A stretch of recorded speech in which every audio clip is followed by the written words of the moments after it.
tratando de, creo yo, articular lo que ha pasado con respecto a las últimas medidas del Banco Central. Vamos a preguntárselo al diputado Carlos Heller, titular de la Comisión de Presupuesto y Hacienda de la Cámara de Diputados. Heller, ¿cómo estás? Carlos, ¿cómo te va? Muy buenas noches. ¿Qué tal, Julián? Buenas noches, un gusto. Bueno, igualmente. ¿Cuál es la lectura que estás haciendo de las últimas horas en la Argentina, ¿no? Con estas medidas que ha tomado el Banco Central? Hemos hablado con vos muchas veces de este tipo de situaciones.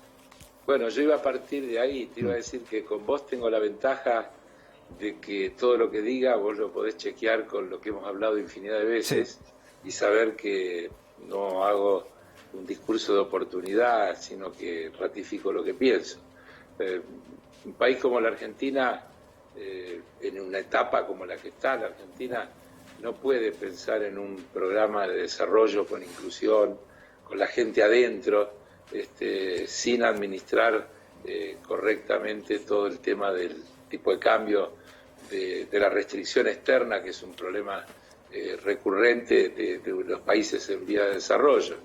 Y nosotros tenemos además el agravante, digamos, que desde, yo diría, de la convertibilidad para aquí, se creó una cultura bimonetaria que ha sido difícil y que hasta ahora no se ha logrado desterrar o modificar.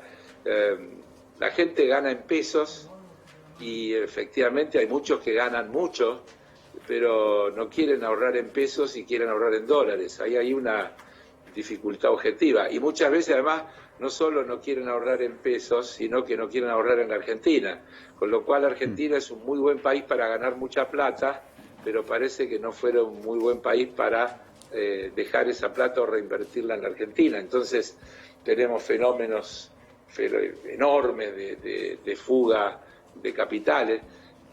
A veces uno no repara, pero cuando hay fuga de capitales, sí, estamos hablando de dinero que primero se ganó aquí, es decir, en rentabilidad, son ganancias, ganancias extraordinarias que se obtienen en las distintas actividades, a veces en actividades productivas, muchas veces en actividades especulativas.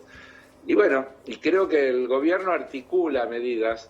Sería un error pensar que estas medidas del Banco Central no tienen que ver con el conjunto de las políticas públicas que el país está intentando llevar adelante, que tienen que ver con el proyecto de presupuesto que ha presentado ayer el gobierno y que vamos a comenzar a tratar en los próximos días, y que justamente tiene que ver con de qué manera se ordenan los recursos que el país tiene para ponerlos al servicio de un desarrollo productivo, de una mejora de las condiciones de vida de la gente, porque resulta que vivimos dos fenómenos simultáneos.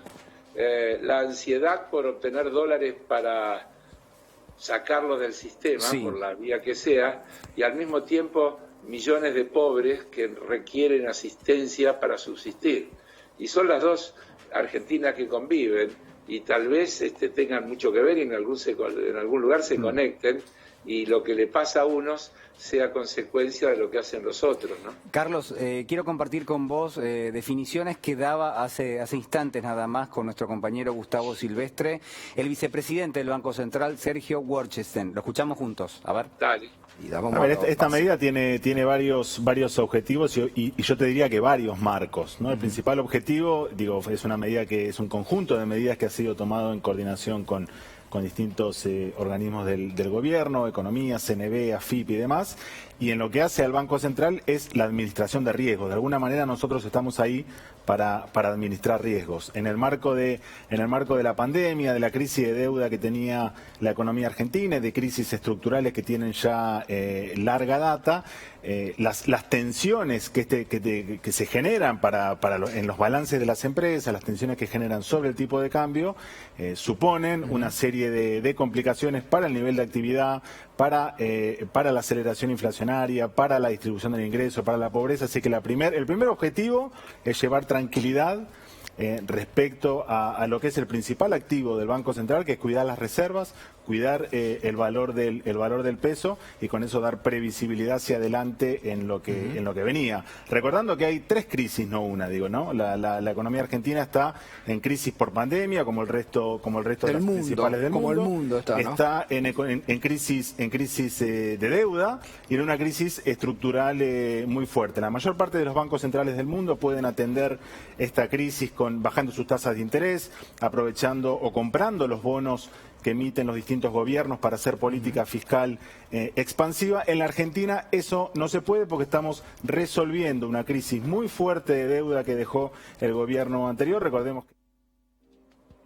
Bueno, crisis de deuda, la crisis en un contexto de pandemia, Carlos, y al mismo tiempo, en el día de hoy, en el Congreso, en la Comisión, empezó a discutirse este proyecto de aporte extraordinario de las grandes fortunas.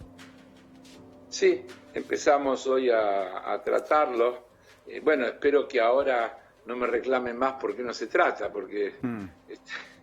Sí, yo era uno de los que te decía, te preguntaba por qué no se trataba. Claro, por eso digo, durante varios meses me decían por qué no se trata. Ahora cuando lo empezamos a tratar, algunos me dicen por qué se trata. Bueno, es uno más de los recursos, búsquedas que se hacen. En este caso, yo quiero señalar varias cosas. Primero, que esta es una iniciativa parlamentaria y no una iniciativa del Poder Ejecutivo. Esto nace de una idea que me propone el jefe del bloque del Frente de Todos, Máximo Kirchner, que yo trabajo junto con otros diputados y diputadas y que termina conformando este proyecto. Un proyecto que tiene que entenderse como lo que lo planteamos, como un recurso extraordinario en una situación extraordinaria para tratar de ayudar a morigerar los efectos que esta pandemia genera sobre el conjunto de la sociedad. Nosotros no vamos a resolver la crisis de la Argentina con esta medida. Este es un paliativo, es una contribución a resolverlo. Es partir de la idea de decirle a los que más tienen, por favor, tengan una actitud solidaria. Ninguno de ustedes va a cambiar su condición por el impacto que sobre sus economías tendrá este aporte que le estamos pidiendo, pero seguramente el destino que le vamos a dar a estos fondos permitirá que mucha gente mejore sus condiciones de vida, sus perspectivas, sus expectativas. Por eso lo llamamos solidario, por eso decimos extraordinario, por eso decimos por única vez, por eso lo referimos a las personas humanas. Es decir, tiene una cantidad de particularidades y por eso además tiene asignaciones específicas, es decir, no se trata de un recurso que va a rentas generales para que el Tesoro lo administre, sino que estamos diciendo, con estos recursos, el 20% para esto, el 20% para esto, etcétera, 5 objetivos bien determinados. Claro, tiene destinos totalmente específicos y por supuesto todos, eso es... Todos, si vos lo mirás, tienen que ver con redistribución, con atender a los que están peor. Es importante. El primer objetivo tiene que ver con gastos en salud, equipamiento, medicamentos, vacunas. El segundo objetivo tiene que ver con asistencia a las pymes para proteger el empleo. Ahí me parece que perdimos el audio, Carlos. Estábamos hablando obviamente de este impuesto extraordinario, aporte extraordinario, digo, se está en discusión un poquito eso, pero en términos generales, digo, importantísimo en este contexto. Vamos a ver si podemos recuperar el audio en algún momento. Voy a compartir con usted una segunda definición que daba hace instantes nada más el vicepresidente del Banco Central. La compartimos. Que implica la devaluación del peso en un país como la Argentina, implica una fuerte aceleración inflacionaria, un fuerte deterioro distributivo y un aumento de la pobreza. El tipo de cambio, la devaluación ha estado en el centro del conflicto distributivo en Argentina, que es parte de las crisis estructurales que tenemos que retomar, lo que sea la nueva normalidad que nos deje la pandemia, es la agenda que tenemos que retomar. ¿Qué porcentaje, Sergio, hoy de la Argentina o de los argentinos tienen la posibilidad de comprar dólares para atesoramiento? A ver, es un porcentaje menor, pero a nosotros nos gusta... No nos gusta caer sobre esa posibilidad. Nosotros creemos que el problema de los dólares en la Argentina no es una cuestión cultural, si uno mira los últimos 40 y pico de años en Argentina, la verdad que la generación de mi generación de mis viejos, mi generación, la generación de mi hermano, mis primos, todos hemos perdido apostando por la moneda nacional.